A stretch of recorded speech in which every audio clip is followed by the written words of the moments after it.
I'm Steve Wiggins, and this is the Groundworks Ministries podcast. Today we're reading from the book of Numbers, chapter 23, and let's focus on verses 19 and 20. God is not a man who lies, or a son of man who changes his mind. Does he speak and not act, or promise and not fulfill? I have indeed received a command to bless, since he has blessed. I cannot change it. Balaam tried his best to curse Israel, to do more than God instructed or to speak beyond what God put into his mouth. Why would Balaam continue to angle against the Lord? Balaam was a for-profit prophet. In recent history, Americans have witnessed the advent of the celebrity defense attorney. These lawyers generally choose high-profile clients who are clearly guilty, and then utilizing courtroom theatrics and a keen understanding of the weaker points of the law, they somehow win their clients' freedom. It baffles the mind. Now, when these celebrity defense attorneys study the law, they aren't looking for ways to serve justice.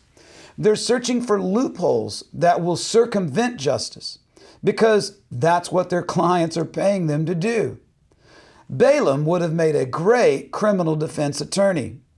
Balaam's biggest problem was, perhaps, that he never understood the connection between obedience and blessing.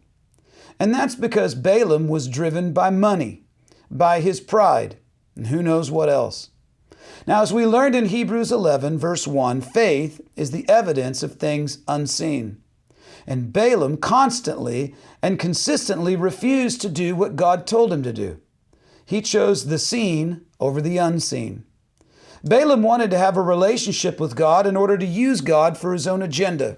He wanted to be able to bless or to curse, like a real prophet, but he never wanted to obey God, the one who was funneling the prophecy through him. Balaam wanted all the benefits and the potential profitability of controlling insider information from God. And yet Balaam wanted nothing to do with the potential liability or the responsibility that comes with prophecy. Balaam is an illustration of a person who has access to the truth, who reads the Bible continually and yet never obeys it. Such people have access and knowledge of the Bible, but they never are willing to put that knowledge into practice themselves. And that's because they insist on doing what they want to do instead of surrendering to God's plan, which is the purpose of reading the Bible after all.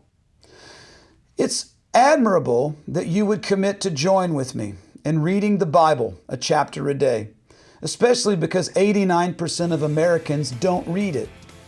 Just remember, the benefits of Bible study don't come from simply reading and knowing the Bible.